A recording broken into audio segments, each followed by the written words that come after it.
Au-delà du conditionnement linguistique, je me donne une totale liberté dans l'écriture de mes œuvres, les règles m'importent peu, ancien et nouveau français, bon et mauvais français.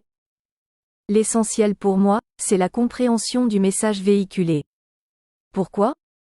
En plus de ma langue maternelle, le français est une langue étrangère que j'utilise pour communiquer avec l'extérieur.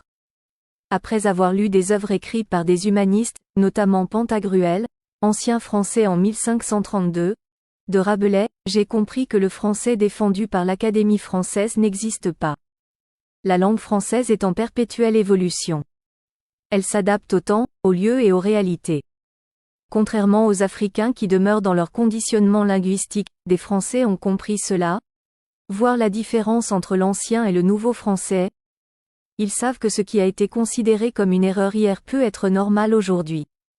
Ils reconnaissent que les mots et règles sont créés par des humains comme vous et moi. Des expressions ivoiriennes, enjaillé, boucantier, brouter, go, considérées hier comme des erreurs ont été introduites dans le dictionnaire français. En France, le français n'est pas ce que nous croyons. C'est assurément pour cette raison que d'aucuns affirment que l'avenir du français se trouve en Afrique.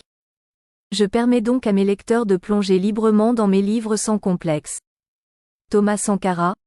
Nous n'avons pas la prétention de parler la langue de Molière mieux que Molière lui-même.